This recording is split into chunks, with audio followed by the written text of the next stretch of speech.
up, guys? So this Antman helmet is actually brought to you and sponsored by do3d.com. So this one for the Antman helmet, I actually did 2 versions. I wasn't really planning on doing 2 versions, but the first one that I did came out at 140%. I did that because I wanted it to be wearable, but I just did it a bit too big for my head. So I did a lot of slices and a lot of cuts for that one.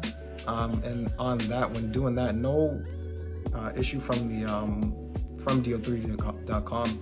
It's just when you print a file a lot bigger with a lot of slices, that actually, when you assemble, that actually causes a lot of problems, not as much accuracy. So that's something that I learned. That was a pretty good learning experience, because still finishing and doing the helmet, when I did the second one, the smaller one at about 90%, I printed them both exactly the same. The first one actually got a thermal runaway on my Cr10s. So that was a little bit of an issue there, but I got that all fixed, I got that all settled. When I did the smaller one, a lot better detail. I think when the Predator helmet that I did, that taught me a lot as far as like finishing and sanding and everything like that. So that came out a lot in the final process. You guys have definitely noticed that. So stay tuned. I'll show both processes, the fails, the goods and the bads, everything like that, guys. It's 3DB. Stay tuned.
Alright, so it's not a bunch of pieces anymore, it's actually looking like something. It's coming out looking like Ant-Man now.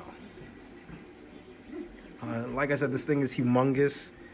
I got the filler primer on and my hands are pretty big, so like I can't even I can't palm this, but I think it's huge. I got filler primer on it right now, so I won't put it on my head. This here happened. I had a thermal runaway on my Cr10s, so I had to fix that. And now that I did, the good thing is I have Slicer, so Slicer, SLIC3R.org. I remember exactly where this stopped at, so I just cut the top, I'll cut the bottom and leave all of that, and then just finish out the rest of that and solder that together. Alright, so I put a little bag and some painter's tape and hit this with some chrome. Before doing the chrome, of course, I filler primed. After filler primer, I did about 2 coats of gloss black and made sure it sat on there nice and thick. And then I came with the chrome silver and did about 3 layers of that, so that way that gets a nice shine. Once I'm done with everything, I'll probably give it an acrylic finish. Again, this one's gonna be battle damage, so that's why you see all the cracks, everything like that. But that's an update. I like it. Now, it's always a more like fun process, like once you start peeling off the tape and seeing the other colors all come together. But here now I'm just waiting for the rest of the faceplate and we'll be all set. And okay, so the problems just keep continuing with this print, but I'm gonna struggle, push through and get it done. So I just did the top of the Antman helmet, and at first it's still kind of not lining up the greatest. But what I pretty much did was I took the soldering iron. You can do this with a heat gun. I've seen people do that a lot more efficiently, but I don't have one of those or a blow dryer. But I just pretty much creased in the middle and then made that bendable.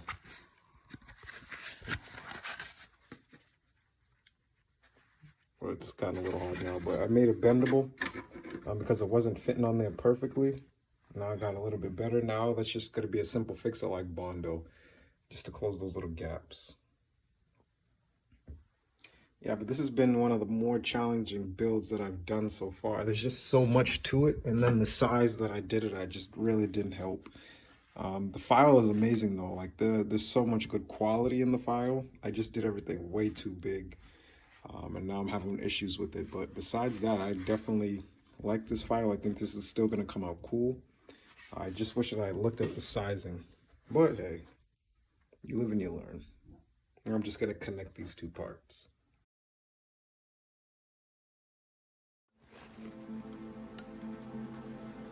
So weird.